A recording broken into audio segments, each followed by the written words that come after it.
Israël vise une installation française au Liban. Écoutez bien, c'est pas anodin, ça s'est passé juste après le discours de Macron et le message que Netanyahou a envoyé à Macron. Alors, pour ceux qui ne sont pas au courant, Macron a fait un discours où il a dit que du fait qu'il appelle à un cessez-le-feu, il ne peut pas continuer, en tout cas la France ne peut pas continuer à envoyer des munitions, etc., militaires à Israël, parce qu'en gros, c'est par nos impôts à nous, les Français, que tous ces innocents subissent ce qu'ils subissent. Bref, Macron a fait ce message-là, donc nous, on a tous cru que Macron allait plus envoyer, on était contents, on s'est dit, ouais, quand même, après un an, enfin, ça se réveille, mais vous allez voir à la fin qu'en réalité, je vais vous montrer à la fin, la réalité du terrain, c'est complètement différent du discours. Mais bref, Netanyahou a fait un message public. Voilà le message qu'il a publié pour Macron, un message de Macron, et dedans, il est très virulent envers Macron, il lui dit, voilà, Israël va gagner avec vous, sans vous,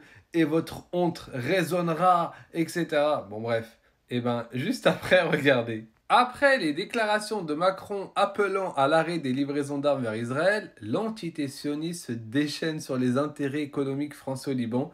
Il s'agit d'une importante station Total Énergie dans la banlieue sud de Beyrouth. Donc maintenant, revenons sur les propos de Emmanuel Macron, le président français, qui nous a dit que, regardez, la priorité c'est qu'on revienne à une solution politique, qu'on cesse de livrer des armes à Israël pour mener les combats sur Gaza. La France n'en livre pas. Donc ça, c'est 15h20.